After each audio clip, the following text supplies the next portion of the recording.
ठाकरेंच्या शिवसेनेचे खासदार नागेश आष्टीकर, शिंदेंच्या शिवसेनेचे आमदार संतोष बांगर आणि अब्दुल सत्तार यांच्यात गुप्त बैठक। फोटो व्हायरल झाल्यामुळे राजकीय वर्तुळात खळबळ।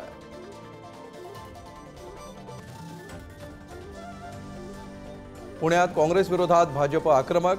काँग्रेस भवनाच्या 100 मीटर अंतरावर भाजपचं आंदोलन। काँग्रेस शहराध्यक्षांविरोधात जोरदार घोषणाबाजी।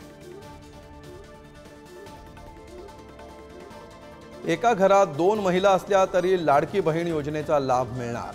देवेंद्र फडणवीसांची माहिती। तर योजनेत कोणी गडबड केल्यास कारवाई करणार, फडणवीसांचा इशारा।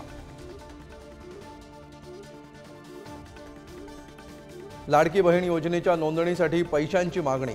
अकोल्यात तलाठी कार्यालयात महिलांकडून पैसे मागत असल्याचा व्हिडिओ व्हायरल। पैसे घेणाऱ्या तलाठ्यावर निलंबनाची कारवाई।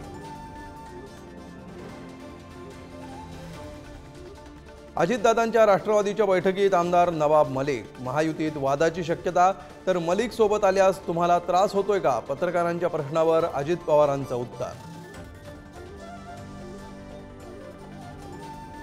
मुंबई क्रिकेट असोसिएशन अध्यक्षपदाची निवडणूक रंगणार।